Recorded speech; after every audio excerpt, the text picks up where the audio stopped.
Before you go to bed tonight, there's something that you need to check. It might just save your life. I recall waking up suffocating and drenched in sweat. I was 8 years old, and I had one of those nights where I just couldn't sleep. The room was scorching hot, and I'd spent the whole day inside eating popsicles and watching TV. There was this weird buzzing in my ears, and my whole body felt twitchy, like it was punishing me for spending the day on the couch. Worst of all was my pillow. It had never been this lumpy before. The case had gotten sweaty right away, and then it was immediately wet again after I turned it over. No matter how much I tossed and turned, I just couldn't get comfortable. But this wasn't just because of the summer heat. Finally, I got up and walked past my little sister's room and walked downstairs, where my dad was watching baseball. Seeing me, he muted it and asked if I needed anything. I shrugged. My pillow sucks, that's all. He nodded. Then he got this weird smile and said, "Maybe it's Mr. Pillow." My dad has always been a goofball. When my mom had left when my sister Madison and I were little, he had stepped up in a big way, loving us double. He was always the one to tell us stupid ghost stories on camping trips about demon-possessed deer or bears who loved the smell of girls' shampoo. And then, of course, he'd come rattle the tent in the middle of the night and scare us out of our minds. "I'm just going to get some water and then head back to bed," I said. I looked over at the TV. The Brewers were losing by like 8 runs, so maybe he was trying to distract himself. "He was a real creep," said my dad, ignoring me. Of course, he wasn't called the Mr. Pillow back then. I think his name was Douglas something. He loved sneaking into kids' rooms and then strangling them to death. "Thanks for that," I said, pouring myself a glass of water. "That's definitely going to help me sleep." "Of course, they caught him eventually," said my dad. "Big trial and everything. But before he ever got convicted, his cellmate suffocated him to death with a pillow." "Got it," I said. I turned to the fridge and found some leftover pizza. Then I carefully started picking off the pepperoni as my dad continued. "The weird thing came the next night," said my dad. "He told me that they found the cellmate dead too, suffocated. Except there'd been no one in the cell to do the deed. Now I know what you're thinking. It was probably the guards, right? Maybe. But then other people started dying. Other prisoners who'd messed up Douglas, all suffocated in their beds. That's when they started calling him Mr. Pillow." "Ooh," I scoffed. "So spooky." I wasn't believing this for a second. "And then kids in the neighborhood near the prison started dying too." He said the moms would come in and find them dead in their beds. The only thing linking the deaths was that some of the kids had mentioned being uncomfortable in their beds the night before, asking if their parents had switched out the pillows. It can happen to anyone. My dad's face was blank. He wasn't blinking. "Dad," I said, "this is the dumbest thing ever. Just stop." And then in the morning they'd find the kids' old pillows stashed away somewhere, and on the bed there'd be no pillow at all, like it had just disappeared. I didn't even acknowledge that last part. I just hit the bathroom and walked up to bed. Soon enough, I heard the sounds of the baseball game come back on the TV as my dad unmuted it. Then, as I approached my room, I heard footsteps and the creak of a window. I walked inside and looked at my bed. I was missing both of my pillows. The window was open a crack, and I ran over to it. It was dark and rainy outside, and I didn't see anyone out there.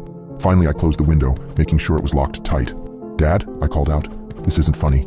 No response. My heart was beating about 1,000 beats a minute. I walked over to my closet and opened it. Inside, I saw my usual pillow sitting on the floor. I screamed and ran downstairs as fast as I could. "Dad!" I shouted. There was no one sitting on the couch. The TV was still on, but it wasn't showing the baseball game. It was showing an advertisement. It was for a pillow.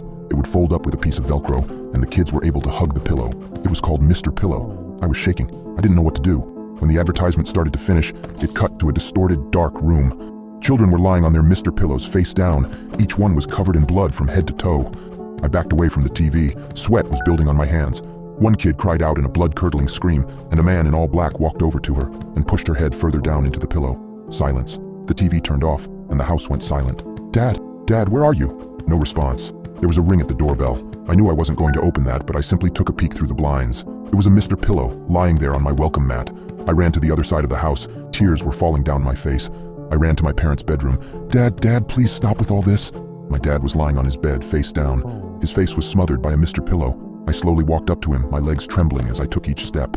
When I touched his face, he let out a deafening scream. His face came up from the blood-stained pillow, and he was missing his nose and one of his eyes. Before I could back away, he grabbed my head and forced it on the pillow. I couldn't breathe. My face was scorching hot. It felt like it was burning off. He was pushing so hard that I couldn't even get a word out. This was how I was going to die, I thought. My own father was going to smother me to death. Then he stopped. I felt a hand lift off the back of my head. When I looked up, my father was gone.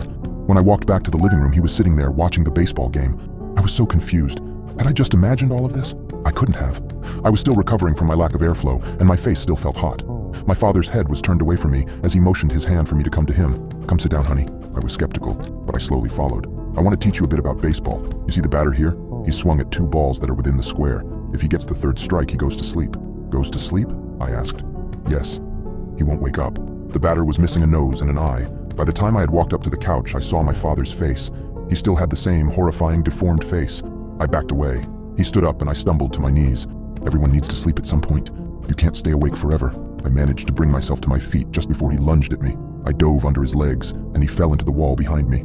I ran up the stairs as I heard his screaming from behind me. "Go to sleep! Get to bed! Now!" I made my way to my little sister's room, who was supposed to be sleeping soundly at this point. After all the noises in the house, I wouldn't be surprised if she was awake. Once I got in the room, I locked the door behind me. There wasn't any banging, just a silent knock. My father whispered through the door, "Sweet dreams." I couldn't make out anything in my sister's dark room, but I could hear her soft, muffled breathing.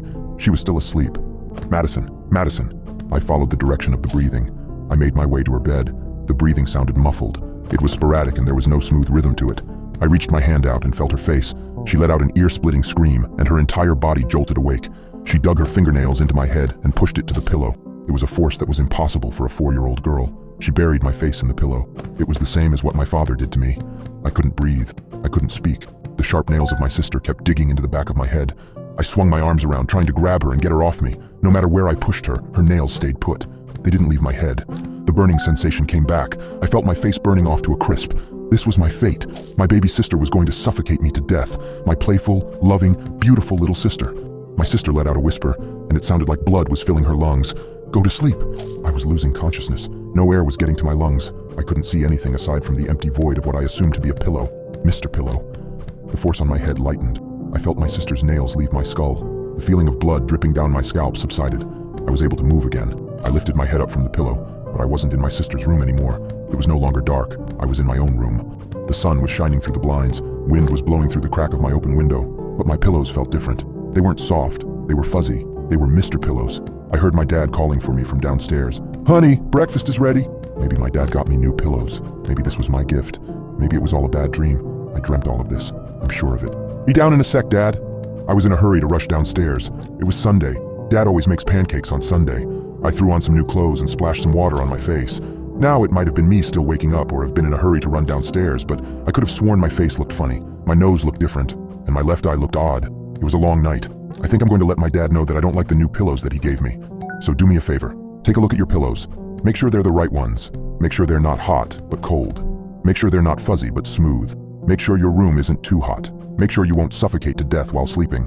Because if you don't, you're going to have a really, really hard time sleeping tonight.